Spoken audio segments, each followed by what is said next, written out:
Et bonjour à tous et bienvenue, j'espère que vous allez bien. Bienvenue pour votre rendez-vous quotidien qui parle de toute l'actualité NFT, blockchain gaming et metaverse. Vous le savez, c'est tous les jours, ça dure un petit quart d'heure. On est parti directement, pas mal de choses super intéressantes aujourd'hui à voir ensemble. Évidemment, juste avant, n'hésitez pas à partager du coup la chaîne pour ceux qui ne connaissent pas, à donner de la force en mettant un petit commentaire, un petit pouce en l'air. Merci beaucoup à tous ceux qui prennent le temps d'aider la chaîne, ça fait grave plaisir. Et n'hésitez pas aussi pour ceux qui n'ont pas encore de Ledger et qui voudraient sécuriser leur crypto à passer par mon lien d'affiliation qui sera juste en dessous dans les commentaires. Il y a 10 balles offertes pour vous et pour moi. Donc pareil aussi, ça soutient et puis c'est toujours cool de protéger ces cryptos. Et on démarre la vidéo du jour avec ce qui pourrait peut-être être une blague et peut-être pas, on sait pas trop, c'est un peu bizarre. En gros, il y a un gars qui a tweeté qu'il se baladait sur internet et qu'il recherchait des NFT et il s'est étonné qu'on puisse pas encore payer avec le fameux token PP dont tout le monde parle depuis plusieurs jours, donc le fameux memecoin PP. Et en fait, il y a OpenSea Pro, donc qui est la marketplace version pro de OpenSea, qui a répondu active tes notifications. En mode ça va arriver très bientôt. C'est un peu ça que ça veut dire le message subliminal. Et du coup, autant vous dire que ce serait une des premières utilités concrètes à ce fameux memecoin PP, même si pour l'instant il a beaucoup baissé et ça se trouve il va disparaître et peut-être que la memecoin saison est déjà finie, on sait pas trop. En tout cas, du coup, ça fait parler, ça met l'attention sur la marketplace OpenSea Pro, donc c'est une bonne idée. Je vous rappelle que eux ils luttent activement contre Blur pour reprendre du coup la place de numéro 1. Donc on suivra ça. Évidemment que si ça arrive, je vous tiendrai au courant. News en bref ensuite, on a Hong Kong qui prévoit de devenir le centre de développement de l'industrie de la blockchain. En gros, ils veulent autoriser tous les types d'investissements dans les projets blockchain et actifs numériques, donc de type NFT. Autant vous dire que si ça arrive, forcément ça va redonner aussi un petit gain sur le marché, donc on attend ça avec impatience.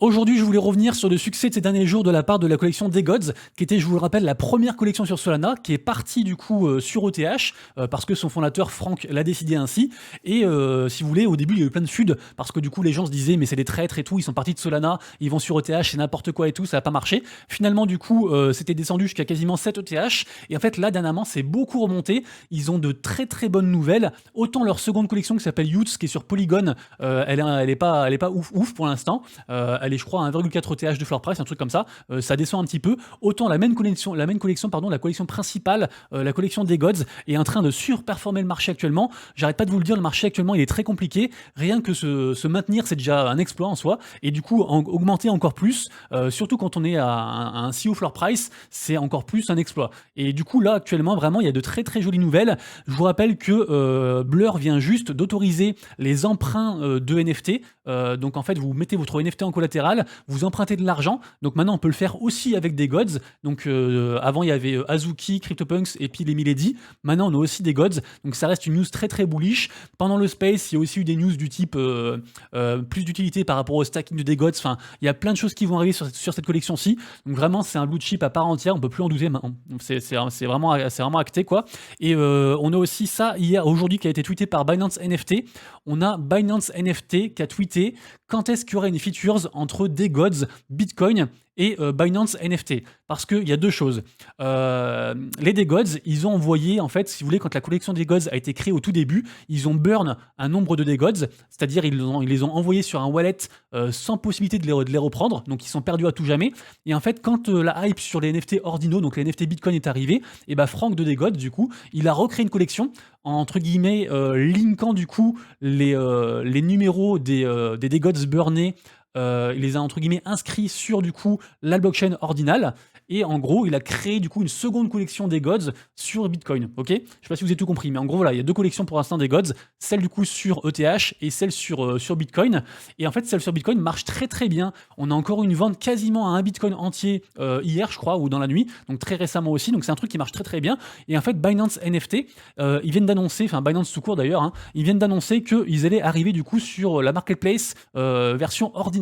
Donc un peu aussi comme ce qu'a fait Magic Eden, parce que pour l'instant sur Ordinals il n'y a pas tant de marketplaces qui sont on va dire mainstream, c'est surtout des marketplaces un petit peu obscurs entre guillemets, et il n'y a que Magic Eden qui va vraiment positionner là-dessus. Et du coup donc on a Binance qui va arriver sur ce côté-là, et du coup on imagine qu'il va y avoir une features entre Binance et puis du coup les DeGods version Bitcoin. J'imagine que ça va se passer comme ça, donc je pense que voilà, Frank il serait très idiot entre guillemets de refuser, donc après avoir du coup les arrangements, mais il va se passer encore des choses.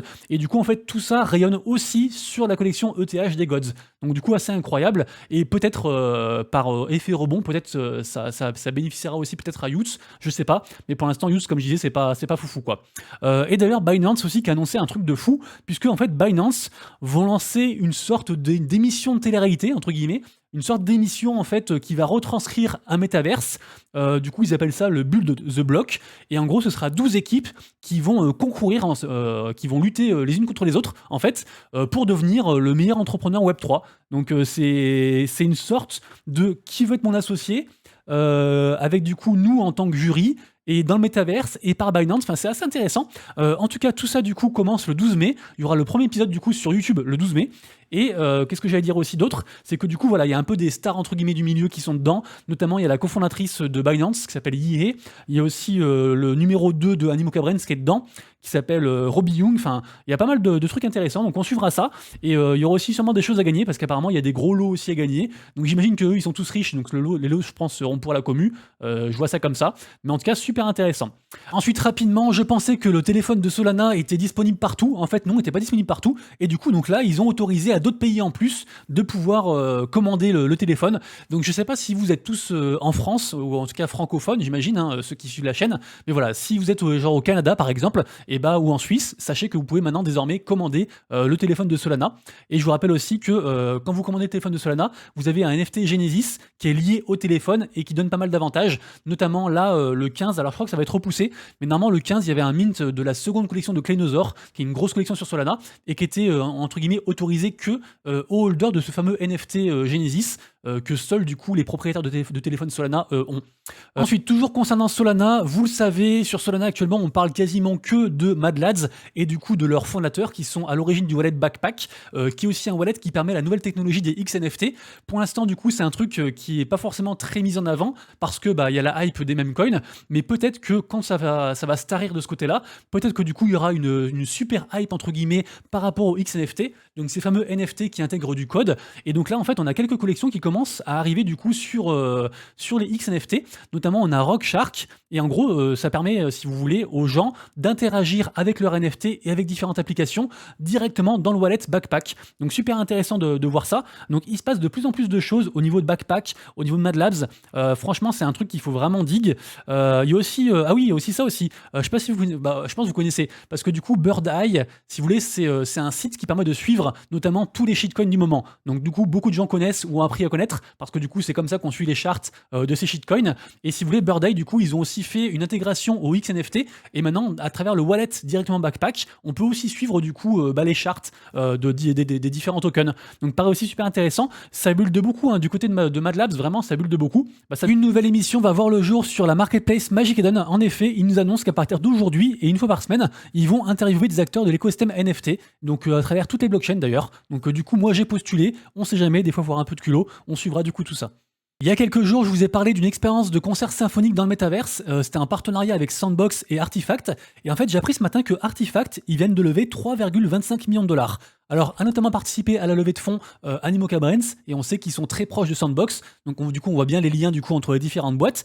Et en fait, Artifact, j'en avais parlé il y a environ plusieurs mois, je sais pas si vous vous rappelez, je vous avais dit qu'il y avait une boîte qui luttait en fait à la préservation des souvenirs côté historique, et par exemple j'avais pris l'exemple en fait du Titanic, parce qu'on avait retrouvé des artefacts dans le Titanic, et en gros Artifact, eux, ils les préservent via la blockchain, c'est un petit peu leur métier quoi. Donc super intéressant le truc du coup, et donc ils ont levé 3 millions de dollars, donc ils vont continuer à faire ce qu'ils font, et un joli projet artistique à regarder aujourd'hui, c'est celui de Alpha Centauri Kid. Donc c'est une collection NFT de piano. A priori, ce sera son plus gros projet NFT. C'est quelqu'un qui est de plus en plus connu et qui marche bien. Ce qui est intéressant, c'est qu'apparemment, le mint du coup sera dispo sur Manifold en open edition. Donc ce sera ouvert pendant une période donnée et n'importe qui pourra en minter autant qu'il veut. Et aussi, apparemment, il va aussi y avoir des enchères sur une seconde partie de sa collection. Et pour accéder aux enchères, il faut résoudre genre une énigme. Il dit pas comment aller aux enchères, en fait. Donc, il faudra chercher du coup des choses comme ça sur le site. Donc, très intéressant en tout cas. Et un très joli coup de com' de la part de Kungs, le fondateur de la collection NFT Cubes sur Ethereum, puisque celui-ci a airdrop hier pour 22 000 $ de token PP. Donc, autant vous dire que du coup, ça fait parler de lui. Ça montre qu'il est généreux et qu'il prend soin de ses holders. Donc, une opération gagnante du coup pour Kungs une fois de plus.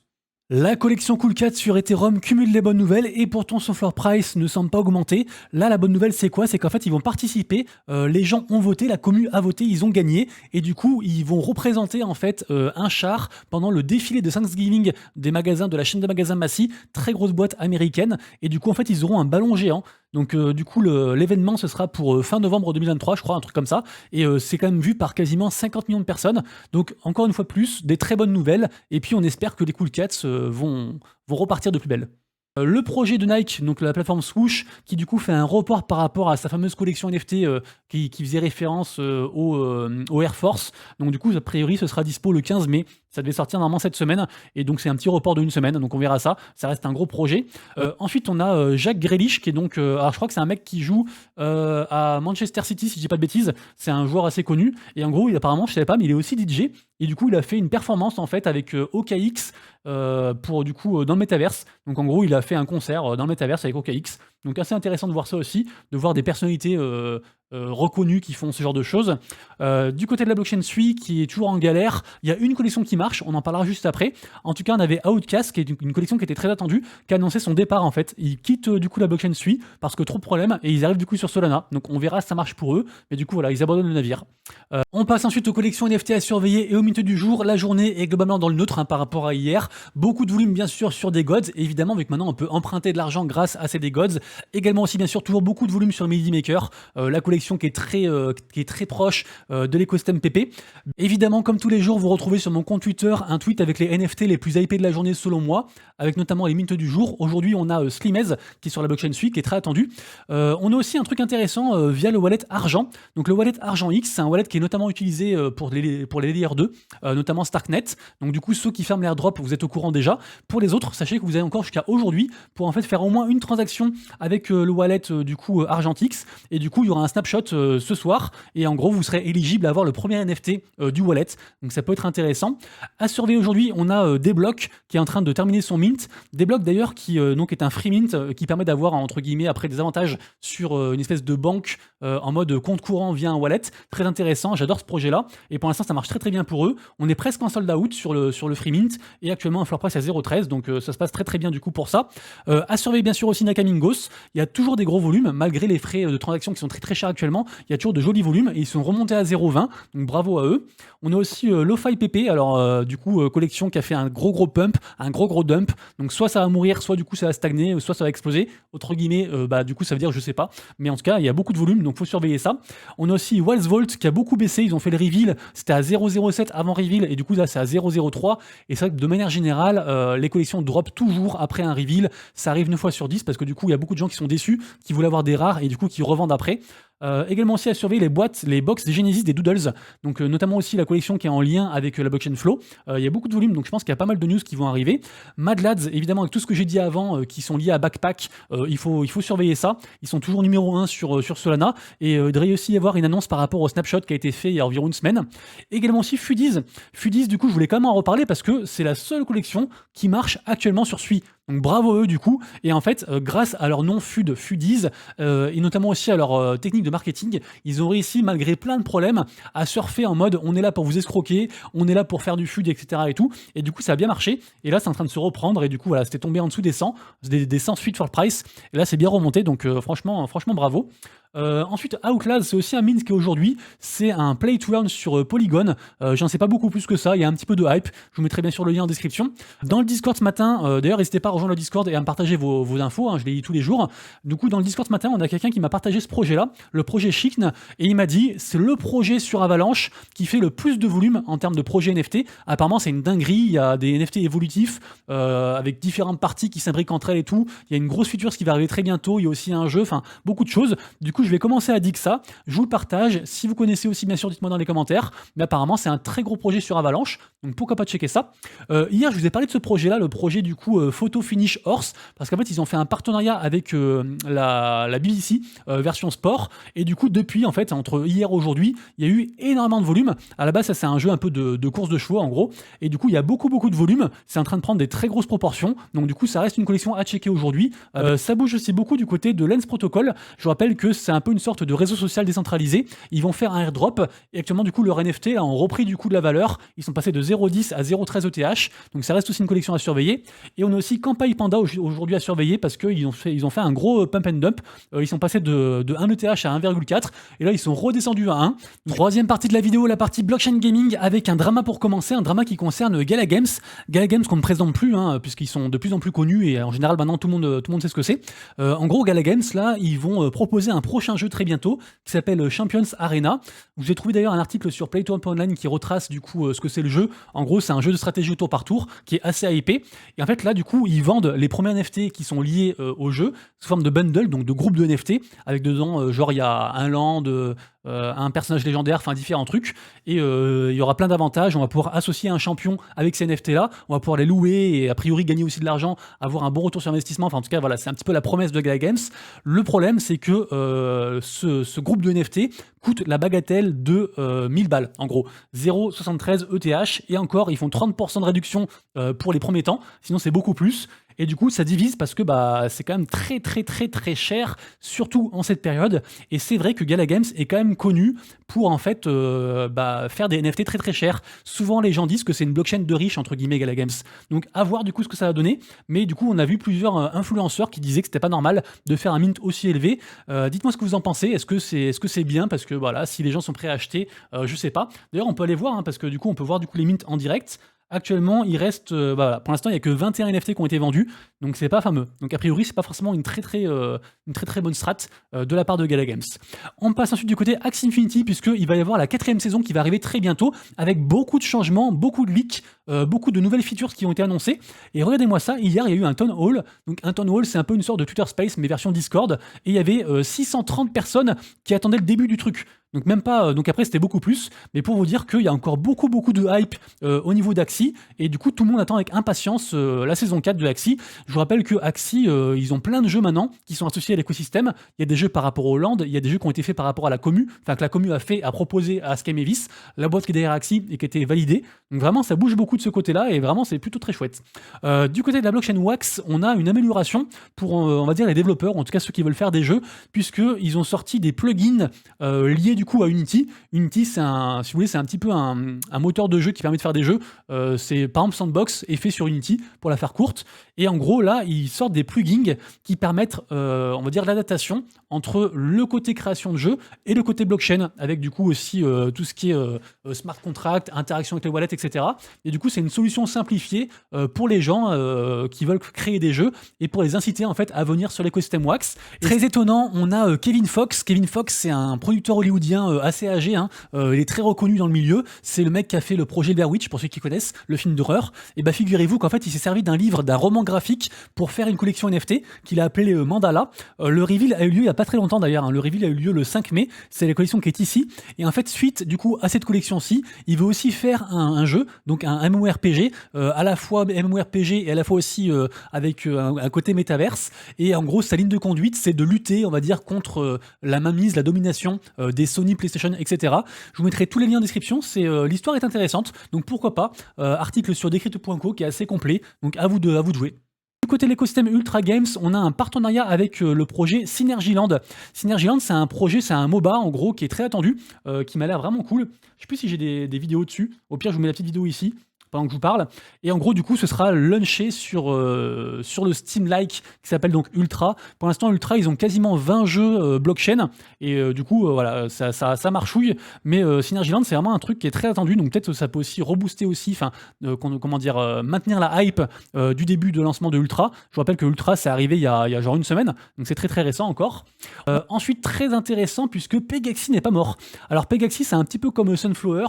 Ça fait partie des ancêtres avec aussi Axie Infinity dans le monde des Play to Earn. Ils sont encore là. À la base, c'était full Ponzi. La token economy était basée vraiment à 100% comme Axie Infinity et ça avait beaucoup baissé. Et ils sont toujours là. Ils annoncent toujours des features. Et en fait, dernièrement, ils ont diffusé du coup leur roadmap pour 2023 avec tout ce qu'ils vont faire, avec des chevaux en 3D, du gameplay, des choses comme ça. Donc n'hésitez pas du coup à checker, mais c'est intéressant qu'ils soient encore là parce que eux, ils auraient pu mettre la clé sur la porte, mais 1 milliard de fois. Et ils sont restés. Et ils ont même perdu de l'argent du coup pour rester. Donc plutôt chouette. Et on finira la vidéo du jour aujourd'hui avec un nouveau move to earn qui s'appelle MOW. MOOW, qui est donc à sa seconde phase d'alpha test. Pour ceux qui veulent, on peut déjà du coup avoir du token, le token TIC et le token TAC, il faut juste s'inscrire du coup via le Discord, parce que du coup c'est une alpha fermée, mais n'hésitez pas du coup à checker. En soi, le jeu est gratuit, et il est dispo du coup sur l'App Store et Google Play, donc peut-être du coup un nouveau Move to Earn qui pourrait ressurgir comme ça du néant, à voir. En tout cas, c'est vrai qu'on parle plus du tout de Move to Earn, mais actuellement on parle je crois que de Walken et un peu de Steppen, mais il n'y en a aucun qui fait vraiment une belle hype. Peut-être ce sera mou, à voir, à vous de faire vos recherches. Les amis, du coup, c'est tout pour moi. J'espère que vous avez kiffé la vidéo du jour. Si c'est le cas, bien sûr, likez, partagez, abonnez-vous, vous connaissez. Et nous, on se retrouve donc dès demain pour la prochaine vidéo actu, NFT, blockchain gaming et metaverse. Et d'ici là, bien sûr, prenez soin de vous, de proches et de vos lettres. C'était Monsieur Ravit, des bisous. Ciao.